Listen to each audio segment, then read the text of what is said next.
dosa kecil yang dianggap tidak berbahaya. Kejadian 20 ayat 13.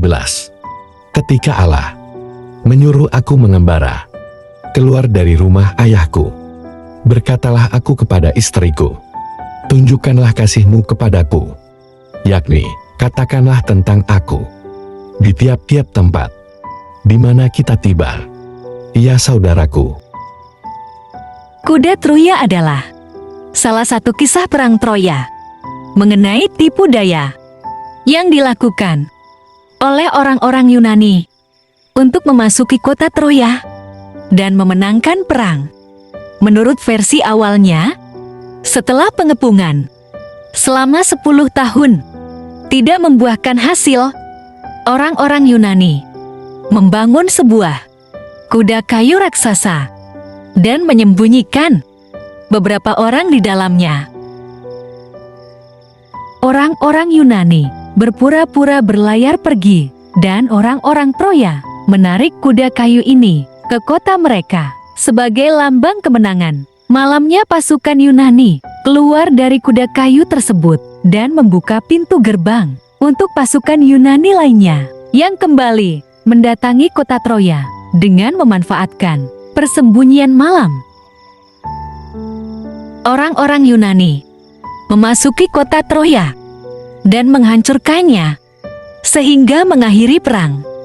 Kini, kuda Troya kerap disebutkan dalam pengkodaan komputer mengacu pada sesuatu yang terlihat tidak berbahaya, tapi sebenarnya merusak program komputer.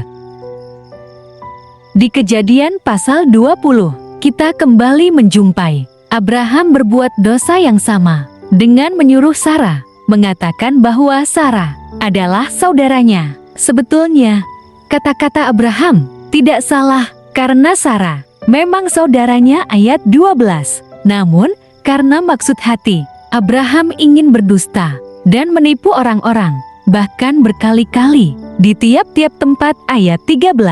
Maka hal ini menjadi berdosa. Mungkin awalnya Abraham berpikir bahwa dusta ini hanyalah dosa kecil yang tidak berbahaya, tanpa memikirkan dampak dosa yang dianggap kecil ini. Abimelek Raja Gerar kemudian mengambil Sarah. Abraham tentu tidak berpikir sejauh itu bahwa ia akan mengacaukan rencana Allah yang akan memberikan keturunan kepada mereka. Bukan hanya itu, dosa Abraham dapat mengacaukan rencana Allah tentang Mesias yang akan lahir dari keturunan Abraham dan Sarah. Sekali lagi Abraham gagal, namun Allah di dalam kasih karunia-Nya turun tangan untuk melindungi peran serta Sarah dalam sejarah penebusan sebagai ibu umat perjanjian. Ketika dosa yang dianggap kecil dilakukan, banyak dari kita yang tidak menyadari betapa berbahayanya dosa, besar atau kecil, dampaknya merusak dan menimbulkan kematian. Saat kita membiarkan dosa yang sama terulang, kita akan mendapati bahwa kita semakin menjauhi rancangan Allah atas hidup kita dan akan mengalami kehancuran rohani.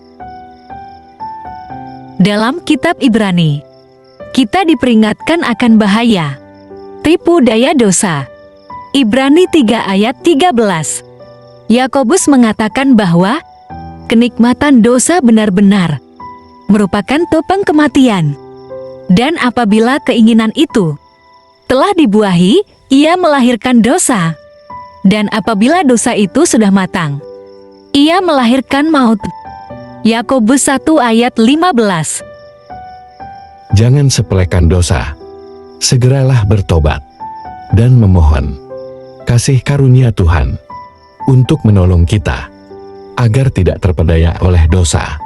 Sekecil apapun dosa, dampaknya adalah kehancuran dan kematian. Semoga Tuhan Yesus memberkati.